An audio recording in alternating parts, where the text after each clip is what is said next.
한 번도 복음이 증거되지 않는 지역이나 또 전혀 복음을 듣지 못한 사람에게 복음이 증거된다라는 것은 대단히 어려운 일입니다. 제가 지난주에 어느 동영상을 봤는데 미국 서부의 한 해변에서 한 젊은 사람이 조직 폭력배의 복음을 전하는 동영상입니다. 삥 둘러서 조직 폭력배가 둘러싸고 있고 그 가운데서 한 젊은 사람이 복음을 전하는 겁니다.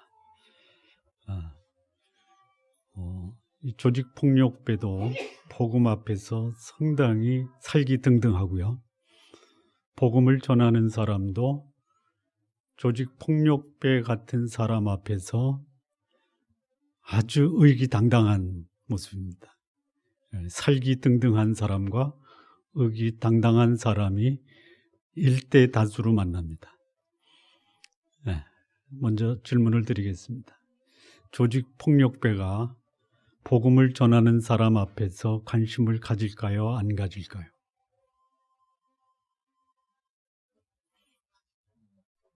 예? 예. 첫 번째 질문이 아주 상당히 그 조직 폭력배의 마음을 열어줍니다. 이렇게 질문합니다. 당신은 좋은 사람이기를 원하십니까? 나쁜 사람이기를 원하십니까? 뭐라고 말할까요? 예. 당신은 선한 일을 하기를 원하십니까? 아니면 악한 일을 행하기를 원하십니까? 뭐라고 답할까요? 그렇죠? 예. 그리고 다음 질문이 이겁니다. 당신은 거짓말 해본 적이 있습니까? 뭐라고 답할까요? 그러면 당신은 거짓말쟁이네요. 당신은 다른 사람의 것이 탐나서 그것을 슬쩍 훔친 적이 있습니까? 예, 그렇습니다. 그러면 당신은 도둑놈이네요. 성경에 간음하지 말라라는 말이 있지만 예수님은 여자를 보고 음란한 생각을 품어도 이미 마음에 간음했다라고 하는데, 그랬더니 옆에는 한 조직원이 성경에 그런 말이 어딨냐, 예수님이 말씀하셨다. 그거를 나중에 끝나고 나서 성경을 펴서 보여주겠다. 혹시 이쁜 여자를 보고 마음에 음란한 생각을 품은 적이 있는 분이 계십니까? 그랬더니 예, 그렇습니다. 그러면 여기 저를 둘러싸고 있는 당신들은 거짓말쟁이요, 도둑놈이요, 그리고 간음한 자들입니다. 아니라고 말할 수 있습니까? 아무 소리를 못합니다. 성경은 이런 사람들이 가는 곳, 지옥이라고 하는데 당신들은 천국 가기를 원하십니까? 지옥 가기를 원하십니까? 한결같이 우리는 다 천국 가기를 원합니다. 그런데 성경은 말하기를 거짓말쟁이나 도둑놈이나 간음한 자는 다 불이 펄펄 끓는 불못 지옥으로 간다고 하는데 거기에 가기를 원하십니까? 얼굴색이 변합니다. 나는 그곳에 가기를 원치 않습니다. 여러분들이 거짓말쟁이고 도둑놈이고 그리고 간음한 자들인데 어떻게 지옥을 면할 수 있다라고 생각하십니까? 당신들이 지은 죄는 당신들이 지옥에 가기에 합당합니다. 원해서 가는 것이 아니라 당신들이 살아온 삶의 그 결실이 여러분들을 지옥으로 가게 하고 말 것입니다. 가시기를 원하십니까? 아니면 그곳에 안 갈 수 있는 길이 있다면 안 갈 수 있는 길을 택하십니까? 안 갈 수만 있다면 그 길을 택해야죠. 이렇게 얘기를 합니다. 조폭들이. 근데 여러분, 지옥에 가는 이유가 여러분들이 한 거짓말, 여러분들이 한 도둑질, 여러분들이 한 간음 때문에 가는데 그 죄는 다시 돌이킬 수가 없습니다. 그러나 용서는 받을 수가 있습니다. 저도 당신들과 똑같은 그런 사람이었는데 저는 지옥이 아니라 천국에 갈 사람입니다. 당신도 나와 함께 천국에 갈 의향이 있으신가요? 예. 누가? 교폭들이요. 예. 여러분 스스로 또 누군가가 여러분의 죄를 대신할 수는 없습니다. 여러분의 죄를 대신 갚을 수 있는 분이 있다면 그는 죄가 없어야 됩니다. 그런데 불행히도 인간 가운데는 죄를 안 지은 사람이 없다라는 것입니다. 그래서 하나님이 이 땅에 죄 없는 인간으로 오시고 그가 저와 여러분의 죄를 다 갚으셨습니다. 예수께서 갚으신 그 죄를 나의 것으로 만드는 유일한 길은 나의 죄를 갚으신 예수 그리스도 그분을 내 마음에 영접하는 길 외에는 없습니다. 저를 둘러싸고 있는 여러분, 내가 믿고 있는 예수 그리스도 그분을 여러분의 구주로 모실 의향이 없으십니까? 그리고 세월이 5년이 지나갑니다. 5년. 그리고 5년 후에 찍은 동영상도 같이 올라와 있습니다. 역시 미국 서부 LA 쪽 도심에서 그 청년이 5년이 지난 후에 또 동일한 복음을 거리에서 전합니다. 그런데 그때 어디서 본 얼굴, 그 사람이 그 옆에 있는 것을 봅니다. 그런데 그 옆에 그 사람이 끼고 있는 그 사람, 이 손에는 성경이 들고 있었어요. 얼굴도 달라졌습니다. 그래서 질문합니다. 혹시 우리 만난 적이 있나요? 그랬더니 5년 전 그 해변가에서 당신이 우리가 둘러싸고 있는 그 가운데서 우리에게 복음을 전하지 않았습니까? 맞아요. 그 사람이에요. 지금 당신의 모습은 어떻습니까? 보시다시피 저는 손에 성경을 들고 있고 하나님을 믿고 교회에 출석하고 있습니다. 전혀 복음이 들어가지 않았던 것, 또 전혀 복음을 들어보지 못한 사람들에게 복음은 지금도 유효합니까? 유효합니다. 저 사람은 안 될 거야 라고 생각하는 그 사람이 참으로 복음을 필요로 하는 사람이 될 수 있다라는 것입니다.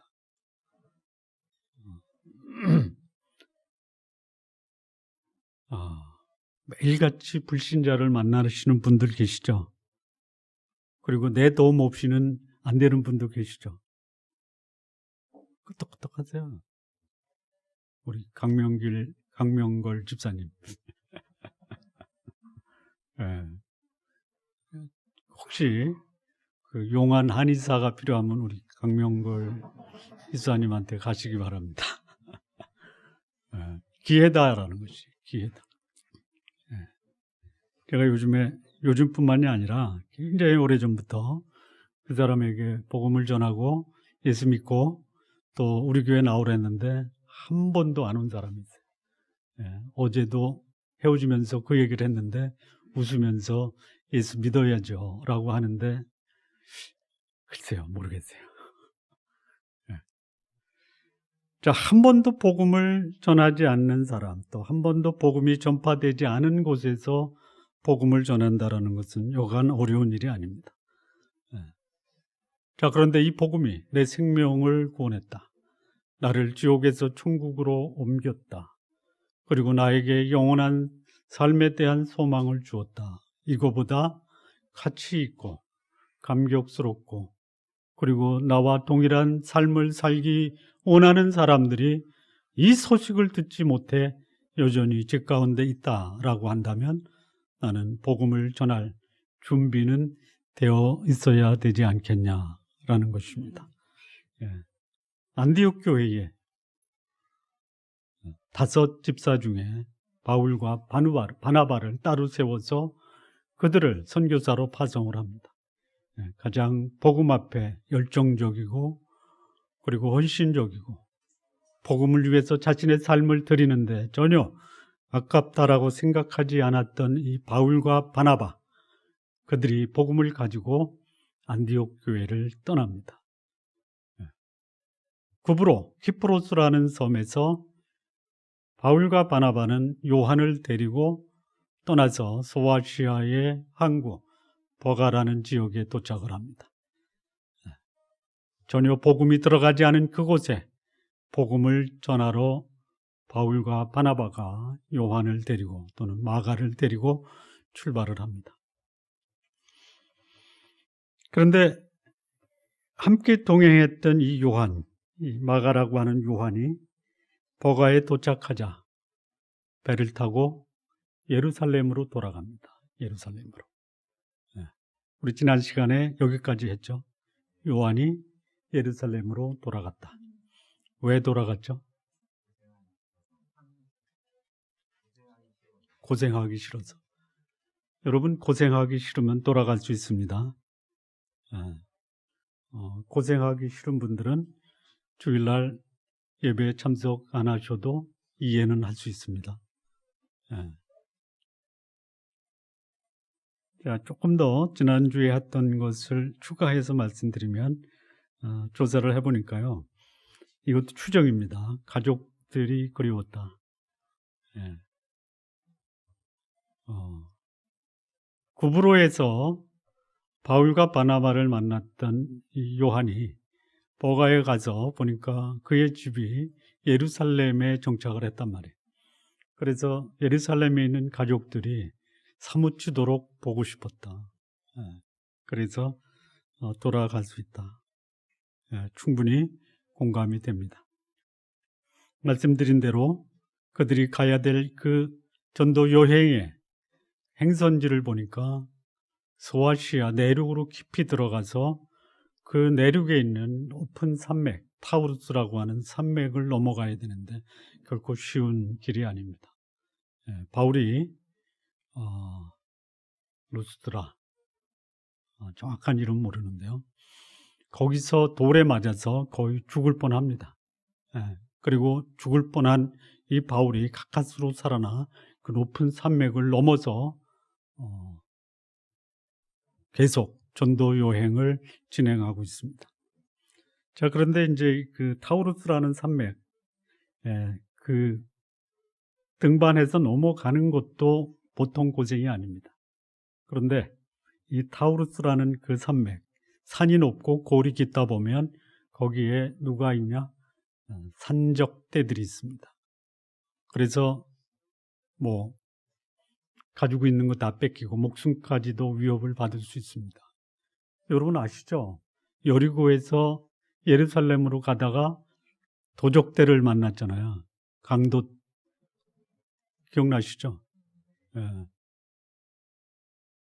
그런 사마리아와 여리고 불과 별로 멀지 않습니다. 근데 그 경로에 목숨을 노리는 도적대들이 있다. 그러니 여기 산맥을 넘어서 다음 도시로 가는 거기에 강도들이 많다. 이런 소문이 들리니까 요한은 죽을 수 없다. 가는 겁니다. 여러분, 복음으로 구원받은 사람도 환경에 영향을 받습니다. 안 받는다라고 용기를 내서 말을 해도 환경이 닥치면 그럴 수밖에 없는 것이 우리 사람들이 가지고 있는 약점이다라는 것이에요. 괜찮습니다. 여기 마가복음을 기록한 마가도 그런 것이 싫어서 전도 여행 중간에 뿌리치고 돌아갔다라는 것이 우리들에게는 그나마 위로가 된다라는 것이 위로 받으시기 바랍니다. 안 받겠다라고 하시는 표정이라 감사합니다. 나는 죽을지언정 복음을 위해서 고난을 기꺼이 감수하겠다. 이런 표정을 지어주시는 성도 여러분 감사합니다.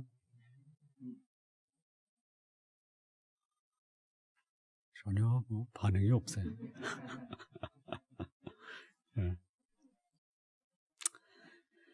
자, 바울이 이제 내륙으로 들어갑니다. 비시디아 안디옥이라고 합니다. 소아시아의 중심부인데요. 바울이 안식일을 맞아서 유대인 회당에 갑니다. 그런데 이 바울이 왔다라는 소식을 누가 듣냐면 회당장들이 듣습니다. 회당장들. 그리고 회당장들이 이 바울과 바나바를 가리켜 뭐라고 부르냐면요, 형제들이 이렇게 얘기합니다. 형제들아. 예. 그러니까 아마 회당장들이 예루살렘에서 벌어졌던 예수 그리스도의 사건을 들었을 것이다라는 생각이 들어요. 그리고 그들도 복음에 대해서, 예수 그리스도에 대해서 어느 정도 기본 정보는 알고 있지 않냐, 이런 생각이 듭니다. 그래서 바울과 바나바를 형제들이라고 부르고 그들이 회당에 와서 말하고 싶은 것, 전하고 싶은 것을 전하라라고 기회를 줍니다. 예. 그리고 오늘 이 사도행전 13장 13절 이하의 마지막 부분까지는 뭐냐면 바울과 바나바가 비시디아 안디옥에서 전한 복음의 내용입니다. 도대체 무슨 복음을 전했는가? 예, 역사를 통해서 결코 변할 수 없는 복음. 예. 세월이 흐르고 사람이 바뀌어도 결코 변할 수 없는 이 복음을 바울과 바나바가 비시디아 안디옥에서 증거를 합니다. 예. 자, 그런데요, 한번 여쭤보겠습니다. 신앙의 공동체, 교회가 구성이 되면 거기서 증거되는 모든 말씀은 다 예수 그리스도의 복음입니까? 아니면 거기에 변질된 또 다른 교훈이 들어와서 교회를 혼란시킵니까? 두 번째. 두 번째입니다.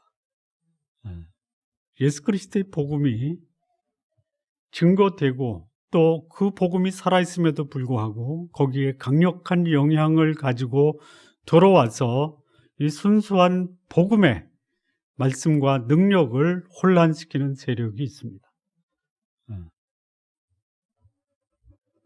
그게 뭐냐? 오늘 이 본문에도 나오는데요. 율법과 전통입니다. 율법과 전통.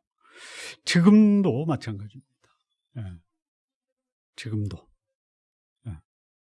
교회에 나오는 이유가 예수 그리스도의 복음으로 내 영혼이 구원받아 하나님의 자녀가 되고 천국의 소망과 영생의 감격을 누리기 위해서 예수 그리스도를 믿는 사람이 있는 반면에 자기의 육신적 필요나 아니면 자신의 사회적 지위를 더 공고히 하기 위해서 나오는 사람이 있고요. 그들의 관심은 복음이 아니라 그들의 입지, 그들의 출세, 그들의 영광을 위해서 나오는 사람이 있고요. 그것이 훨씬 더 많은 사람들에게 감동과 영향을 줄 수 있다라는 것입니다. 바울이 1차 전도 여행을 마치고 안디옥에 돌아왔을 때 안디옥 교회에 예루살렘으로부터 내려온 소위 교회의 지도자들이 보낸 그 사람들이 안디옥 교회에 와서 예수 그리스도의 복음보다 더 중요한 것이 있는데 이게 뭐냐? 율법과 할례다. 율법과 할례를 받지 않으면 결단코 구원을 얻지 못한다라고 주장하는 사람들이 안디옥 교회를 찾아옵니다. 이 문제를 가지고 바울과 바나바가 안디옥 교회를 대표해서 예루살렘에 올라가서 예루살렘에서 사도들과 더불어 이 문제를 공식적으로 논의를 합니다. 논의하는 과정에 거기에 또 율법과 할례를 받지 않으면 안 된다라고 주장하는 예루살렘 교회의 중요한 역할을 하는 사람이 있었다라는 것이 미리 찾아보고 가겠습니다. 사도행전 15장 1절 보시죠. 어떤 사람들이 유대로부터 내려와서 형제들을 가르치되 너희가 모세의 법대로 할례를 받지 아니하면 능히 구원을 받지 못하리라. 이 문제를 가지고 예루살렘에 올라갑니다. 그랬더니 예루살렘에 어떤 사람이 있었느냐? 5절이요. 바리새파 중에 어떤 믿는 사람들이 일어나 말하되 이방인에게 할례를 행하고 모세의 율법을 지키라 명하는 것이 마땅하다.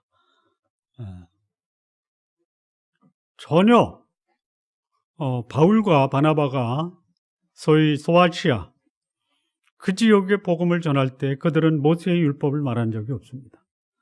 모세의 율법이 말한 예수 그리스도는 말해도 율법을 지켜야 한다, 할례를 받아야 된다라는 말을 한 적이 없습니다. 나중에 15장 강의할 때 말씀을 드리겠습니다. 이런 문제가 생긴다라는 것이에요. 그러나 세월이 변하고 사람이 바뀌고 교회는 예수 그리스도 그분의 죽음과 부활 외에는 다른 복음이 없다라는 것을 지속적으로 증거해야 되는 것이 교회가 해야 할 중요한 복음 증거의 내용입니다. 이 바울과 바나바, 그가 전혀 복음을 들어보지 못했던 이방 땅으로 들어가서 거기서 복음을 전합니다. 왜 그렇게 이방 땅에 가서 복음을 전했을까요? 왜 그랬을까요? 아니, 그렇게 질문하면 여러분 생각이 조금 복잡해지니까 여러분들에게 여쭤보겠습니다. 여러분들이 복음을 전한다면 왜 복음을 전하시고, 혹시 복음을 전하고 싶은 마음이 있음에도 불구하고 복음 증거가 쉽게 되지 않는 이유가 있다면 그게 뭡니까? 자, 복음을 전하는데 그렇게 불편하지 않고 내가 만나는 사람, 기회가 되면 난 누구한테도 복음을 전할 수 있겠다라고 사시는 분들이 계시죠. 왜 그렇게 하십니까? 이유가 있죠. 자, 근데 반대로 이 복음을 전하고는 싶은데 도저히 전할 용기나 또 복음을 전할 기회가 와도 왠지 피하고 싶다. 이유가 뭐예요? 이유가 있을 거 아닙니까? 여러분이 어디에 속하냐라고는 제가 묻지 않겠습니다. 할 수만 있다면 만나는 사람이 누구든지 간에 복음을 전하는 그런 삶을 사시기 바랍니다. 혹 전하고 싶은데 기회가 왔어도 전하지 못하는 사람이 있다고 하시다면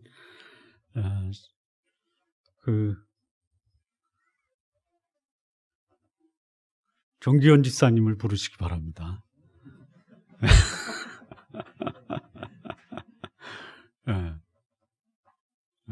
정기현 집사님 혼자 안 되면 그 옆에 계신 장진환 집사님 불러도 괜찮습니다. 왜 그러냐? 복음을 모르는 게 아니라 그 복음이 내 삶에 어떤 소망과 어떤 열매를 주었는가에 대해서 자신 있게 말할 용기가 나지 않기 때문에 그럴 수 있다라는 생각이 듭니다. 여기 바울과 바나바, 이 바울 같은 경우는요, 복음 때문에 인생이 바뀐 사람이에요. 송두리째 바뀐 사람입니다. 완전히 바뀐 사람이에요. 복음, 예수 그리스도 외에는 내가 자랑할 것이 없다. 모든 것을 내려놓은 사람. 그가 할 일은 복음 전하는 것밖에 없어요. 여러분 모두 다 바울이 될 수 없습니다. 내가 바울처럼 되지 못하는 것에 대해서 안타깝다 생각하지 마십시오. 여러분이 바울처럼 복음을 위해서 모든 것을 내려놓을 준비가 되어 있다. 그럼 하나님이 여러분도 바울처럼 쓰시다라는 것이에요. 자, 그렇다면 바울이 소아시아, 전혀 복음을 들어보지 못한 그곳에서 복음을 전하면서 1차적으로 유대인에게 복음을 전할 때, 사실 유대인도 복음에 대해서는 전혀 전무한 사람이에요. 구약에 나오는 하나님의 역사에 대해서는 들어봤지만 복음에 대해서는 생소한 사람입니다.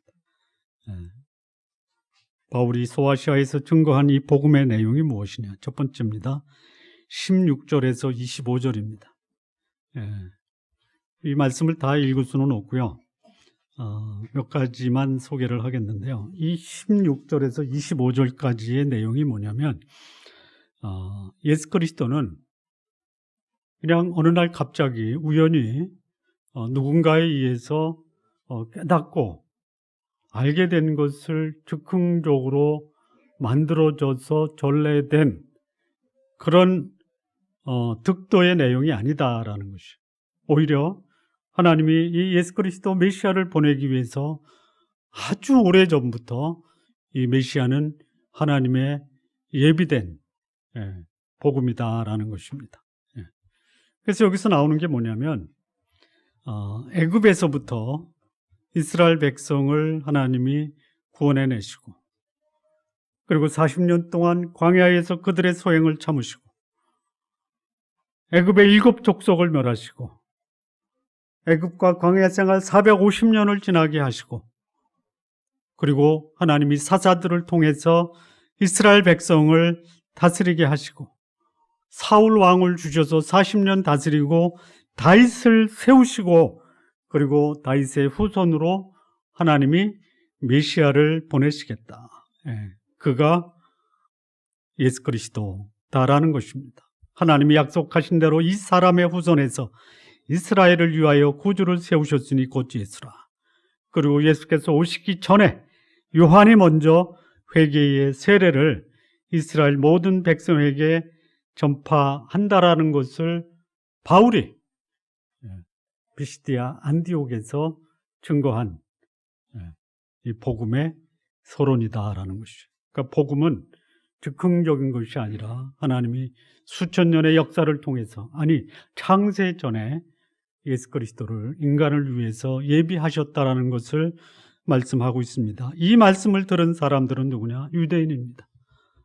유대인의 의식 속에는 예수 그리스도가 아니라 모세의 율법, 종교적 의식이 그들이 하나님을 섬기는 가장 바람직한 모습이다라고 생각한 그들의 의식 속에 하나님은 모세의 율법이나 할례가 그 자체로 하나님을 섬기는 것이 아니라 예수 그리스도, 하나님의 준비하신 메시아 예수 그리스도를 이 땅에 보내기 위한 하나님의 준비였고, 때가 찼을 때 하나님은 메시아 예수 그리스도를 이 땅에 보내셨다라는 말씀을 하고 있는 것입니다.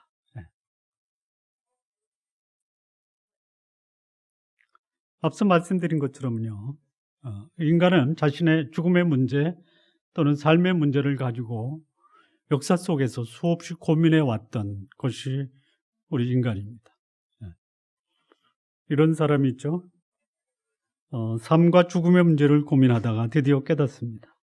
그리고 자신이 깨달은 것을 사람들에게 증거한 사람도 있어요. 또 어떤 사람은 이런 사람도 있습니다. 살면서 어떻게 살 것인가, 그것을 고민하면서 어떻게 살 것을 가르치다가 그의 제자가 죽자 그 제자의 죽음 앞에서 슬퍼하는 모습을 보고 제자 중 하나가 선생님, 사람이 죽으면 어떻게 됩니까? 라는 질문했을 때 내가 살아있는 것도 모르는데 죽는 것을 어떻게 아느냐라고 말한 분도 있어요. 또 어떤 분은 참 신이 있는데 그 신이 도대체 누구냐? 우리가 지금 신이라고 믿고 있는 그 신들은 결코 신이 아니다. 왜냐? 적어도 신이라면 진실해야 되고 선해야 되고 아름다워야 된다. 그런데 우리가 신이라고 하는 그 신은 결코 진실하지 못하고 선하지 못하고 아름답지 못하다. 그 신이라고 하면 그 신은 진리와 선함과 아름다움을 가지고 있어야 된다. 근데 그들에게 우리 인간이 갈 수 없다. 그래서 그 참신에게 인도하는 자는 소위 다이몬 정령이다. 이렇게 말한 사람도 있습니다. 그런데 예수께서 오셨습니다. 그가 말씀하시기는 나는 아버지께로 왔고 아버지께로 갈 수 있는 자는 나를 통해서만 갈 수 있다. 내가 곧 길이요 진리요 생명이다.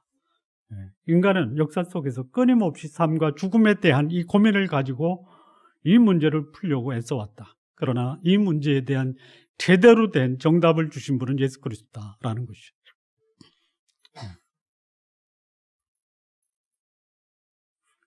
하나님이 인간을 창조하신 이후에 이 메시아에 대한 이 약속은 끊임없이 역사를 통해서 반복적으로 예언되어 왔어요. 그리고 때가 찼을 때 하나님은 그 아들 예수 그리스도를 보내셔서 사람들을 찾아오셨습니다. 이 복음은 역사적입니다. 여러분, 역사라는 것은 역사 속에 있었던 사건들을 역사적으로 해석해 놓은 것이 역사입니다. 자, 그런데 오늘날 메시아라고 하는 사람들을 보면요, 역사적 증거를 받지 못합니다. 근거가 없어요. 어느 날 굉장히 영향력 있는 사람이 나타나서 내가 메시아다 이렇게 주장하는 거예요. 그리고 거기에 사람들이 현혹돼서 그들을 추종합니다. 심지어 하나님은 여자다라고 주장하는 그런 이단도 있습니다. 하나님 어머니입니다. 그분이 오신 날은 12월 25일이 아니라 1월 1일로 주장하는 그런 이단도 있습니다. 자, 이단의 역사를 보면요, 예수 그리스도의 이 복음과 다르게 역사적 정통성이 없다라는 것이죠. 단발적이에요. 물론 역사적 근거가 있는 모든 종교가 다 그야말로 진리다 이렇게 말할 수는 없지만 적어도 그것이 진리다라고 할 때 역사적 근거를 받아야 된다라는 것입니다. 자, 이 첫 번째 이 바울과 바나바의 설교가 뭐냐? 예수 그리스도 그분은 하나님이 그를 보내시기 전에 역사적으로 증거를 받은 분이며 하나님이 준비하셨다가 때가 됐을 때 우리에게 보내신 분이다라는 것입니다.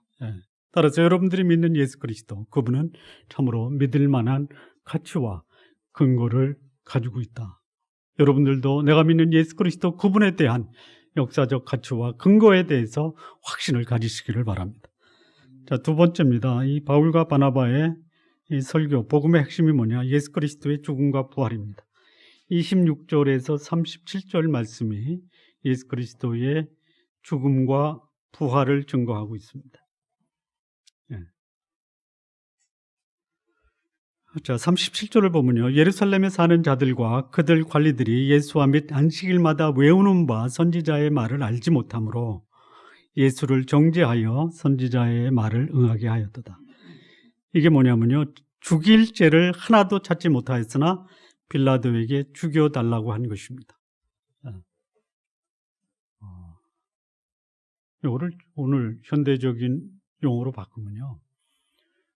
이 교회에서 예배드리는 사람들이 예수 그리스도 너무나 잘 압니다. 예수 그리스도 누구죠? 하나님의 아들입니다. 그가 왜 오셨죠?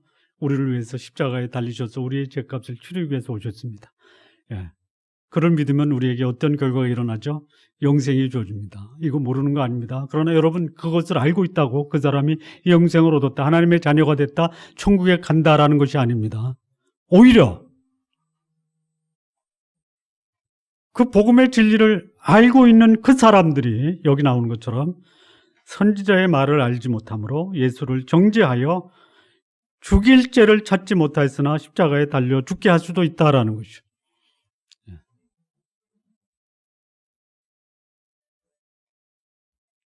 이게 지금 바울이 유대인들에게 증거하고 있는 것이에요. 자, 그런데요, 예수가 그렇게 죽었지만 그 죽음은 단순히 유대인들이 정죄해서 빌라도로 하여금 죽게 했다. 음모를 통해서 그는 죽었다. 맞습니다. 그러나 그것이 예수님이 죽은 목적은 아니다라는 것이죠. 내가 죽어야 될 그 자리에 그분이 대신 죽으셨다라는 것이, 그리고 그분은 다시 부활하셨다라는 것이 복음을 전하는 사람들의 복음의 핵심입니다. 다시 한번 여쭤보겠습니다. 예수님이 이 땅에 오신 것은 죽으시러 오셨죠? 그분이 오신 것은 죽음으로 그분이 이 땅에 오신 그 메시아적 사명을 완성하신 겁니다. 완성하셨습니다. 십자가에서 그분은 다 이루셨습니다. 만약에 예수님이 십자가의 죽으심으로 다 이루지 못했다, 그러면 예수님은 또 다른 일을 하셔야 되는데요. 예수님이 십자가에 달리시면서 다 이루셨습니다. 다시 말하면 인간이 지불해야 될 모든 죄의 대가는 십자가에서 다 갚으셨다. 더 이상 갚을 것이 없다. 끝입니다. 자, 그리고 나서 예수님이 저와 여러분 모르게 예수님을 다시 부활시키실 수도 있죠. 그렇죠? 그러니까 부활이 중요한 게 아니라 예수님의 죽음이 이 땅에 오신 목적입니다. 부활은 왜 주셨냐? 저와 여러분들에게 죽음이 끝이 아니고 우리에게 복음을 위해 살아간 삶을, 우리가 살면서 죽음을 당할지라도 우리에게는 부활의 소망이 있기 때문에 죽음을 두려워하지 말자, 이런 차원에서 우리에게 부활을 허락하신 겁니다. 그러니까 복음의 핵심이 뭐냐? 예수께서 나를 위해서 십자가에서 내 죄값을 다 치르셨다. 다 치르셨어요. 다 치르셨습니다. 자, 이것을 내가 받아들일 것이냐 말 것이냐, 이게 복음의 핵심입니다. 믿는 자에게, 뭘 믿는 자? 예수께서 나의 죄값을 다 치르셨다라는 것을 믿는 자에게 하나님은 우리를 의롭다 하신다라는 것이에요. 의롭다라는 것은 다른 말로 말하면 한 번도 죄를 지은 경험조차도 없는 자로 여기신다. 이게 의롭다 하심을 얻는 것입니다. 우리 성도 여러분, 하나님 앞에서 비록 내가 지은 죄가 있다 하더라도 예수 그리스도를 믿음으로 한 번도 죄를 지은 것조차도 없는 사람이 되시기를 원하십니까? 그 유일한 방법은 뭐예요? 예수께서 나의 죄값을 다 치르셨다라는 것을 믿음으로 받아들이는 것입니다. 이 외에는 없어요. 이 외에는 없어요. 어떤 분이 오늘 밤 부르시면 천국 갈 수 있냐라는 그 질문 앞에서 그냥 입에 거품을 붓고 그런 질문이 어디냐고, 나는 반드시 천국 간다고. 그랬더니 어떻게 갈 수 있냐 그랬더니 우리 목사님이 그거를 뭐라 그랬죠? 우리 목사님이 보증한다고. 여러분, 목사가 보증하는 보증은 믿지 마십시오.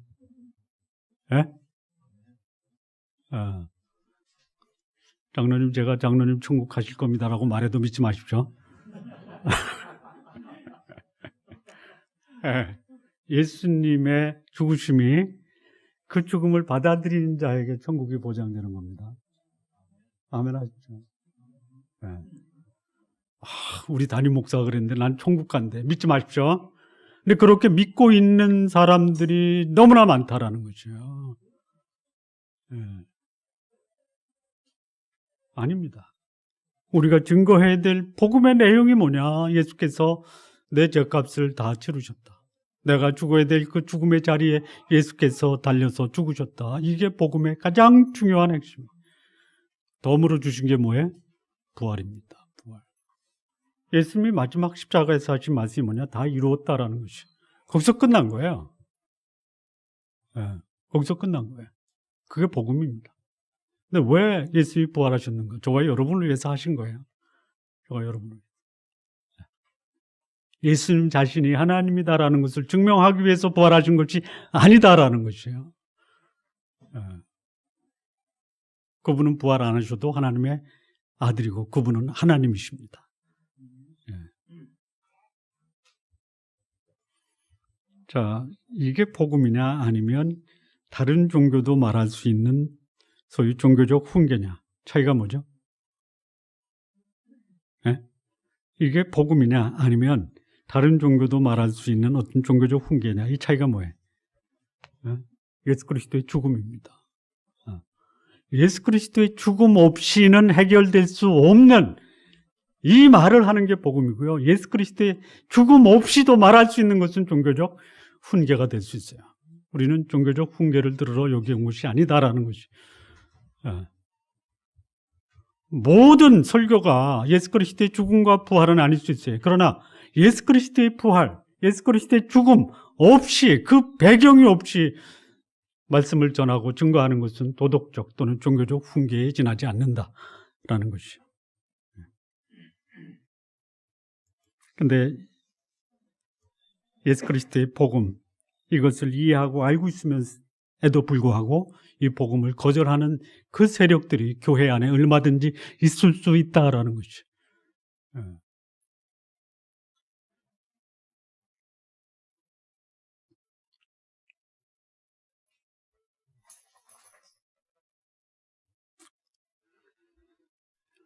자, 세 번째입니다.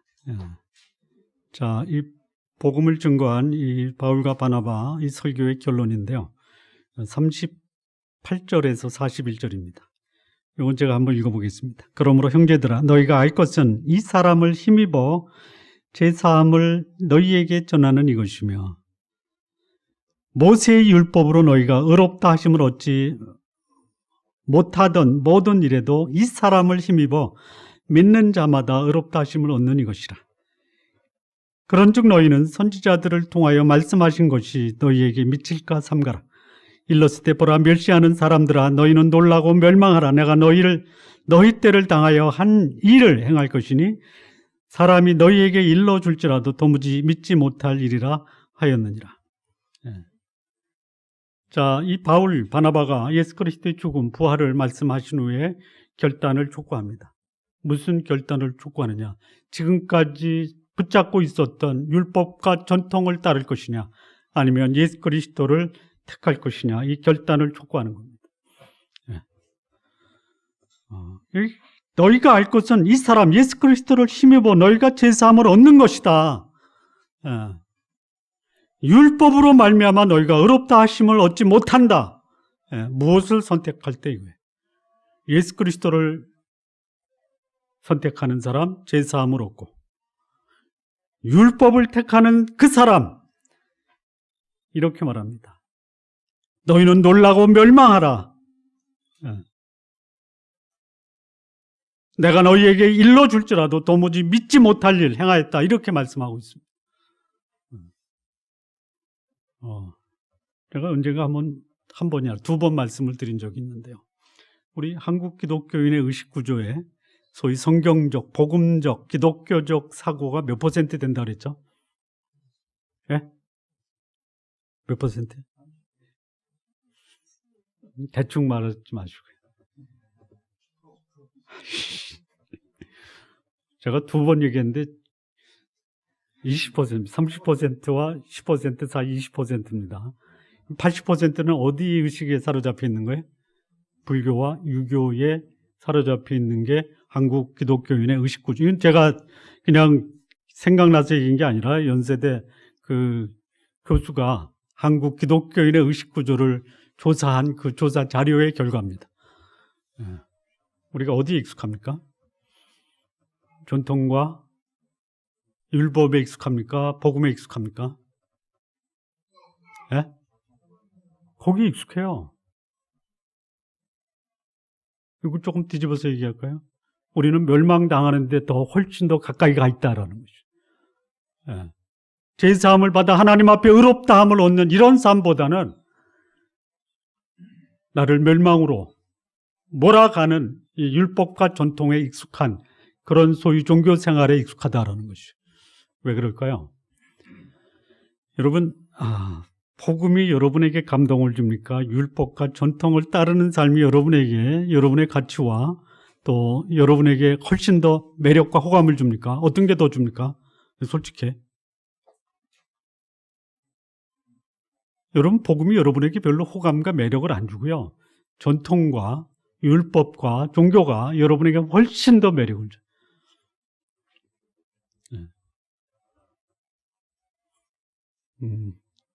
진짜 죄송한 말씀 하나 더 드릴게요. 주일날 예배 드리는 게 그 하나님의 은혜에 감격하고 믿는 성도들이 모여서 사랑을 나누고 이렇게 그 신앙의 공동체에 대한 그 가치와 여기서 함께 하나님을 섬기는 것이 기쁨과 감격이기 때문에 주일날 함께 예배 드리는 거죠. 그냥 아니어도 아멘 크게 하시면 됩니다. 아니면 주일날 여기라도 나가야 되겠다. 이거라도 안 나가면 안 된다. 아마 그런 의식으로 주일날 예배에 참석하는 분들도 없지 않아 있을 수 있다라는 생각이 듭니다. 어떤 분이 그러더라고요. 분명히 이 교회는 복음적이지 않는데 떠날 수가 없다. 떠날 수가 없다. 떠날 수 없는 이유가 이 교회를 떠나면 나에게 손해가 된다. 그래서 떠나지 못하는 경우도 있다라고 하는 얘기를 들어봤습니다. 이 복음 설교의 결론이 뭐냐? 내가 지금까지 추구하고 있는 거 내려놓고 예수 그리스도 그분의 복음과 은혜 앞에서 내 삶을 맡길 것이냐? 이 결단을 촉구하는 것이죠. 이 결단을. 복음이 증거되는 곳에서는 이 복음이 증거되어야 됩니다. 근데 요즘에 교회가 하나님의 순수한 은혜의 복음보다는 전통과 율법과 그리고 자신의 행위와 이 노력을 강조하고 있다는 것이죠. 어쩌면 그것이 복음의 위력이 사라진 현대 교회의 모습이 아니냐 이런 생각을 해봅니다. 자, 마지막입니다. 이 설교를 들은 당시 소아시아, 피시디아, 안디옥 사람들의 반응입니다. 여기는 유대인도 있고요, 유대인이 아닌 이방인도 있습니다. 42절에서 45절 말씀을 좀 보면요, 이렇게 되어 있습니다. 그들이 나갈 때 사람들이 청하되 다음 안식일에도 이 말씀을 하라 하더라. 해당의 모임이 끝난 후에 유대인과 유대교에 입교한 경건한 사람들이 많이 바울과 바나바를 따르니 두 사도가 더불어 말하고 항상 하나님의 은혜 가운데 있으라고는 아니라 그 다음 안식일에는 온 시민이 거의 다 하나님의 말씀을 듣고자 하여 모이니 45절 말씀 보시죠. 유대인들이 그 무리를 보고 시기가 가득하여 바울이 말한 것을 반박하고 비방하거늘. 이게 복음을 들은 사람들의 두 가지 반응입니다. 한 부류는 환영하는 부류입니다. 지난번에 말씀을 들은 것 이번에도 와서 말씀을 하고 다음에도 와서 말씀을 하라. 그랬더니 그 다음에 온 시민이 다 하나님의 말씀을 듣고자 모입니다. 여러분, 온 시민이 다 하나님의 말씀을 듣기 위해서 해당에 모였다. 그러면 이 사단의 전략 중에는요, 약하면 숨는데요. 약하면 숨습니다. 복음의 세력이 약하면 덤비는데요. 복음의 세력이 온 시민들이 다 관심을 갖고 환영하는데 여기 유대인들이 그 무리를 보고 시기가 가득하여 바울이 말한 것을 반박하고 비방한다. 공개적으로. 이 두 가지가 언제나 공존한다라는 것이. 복음을 전하는 사람 환영도 받습니다. 대대적인 환영을 받아도 거기에 공개적으로 반박하고 비방하는 세력도 있다라는 것이에요. 복음이 증거되면 거기는 극명하게 나눠지는 양분된 세력이 있다라는 것이. 지금도 마찬가지입니다. 옛자만 나와도 그냥 경계하는 사람들이 있어요. 근데 그 복음을 기다렸던 사람도 있다라는 거예요. 그럼 우리는 누구를 대상으로 복음을 전해야 되느냐? 비방하는 사람 때문에 복음을 기다리는 사람까지도 외면해서는 안 된다라는 것이. 아무리 복음을 전함으로 비방과 또 거기서 박해를 받고 반박을 당해도 복음을 필요로 하는 사람들에게 우리는 복음을 전해야 된다라는 것이.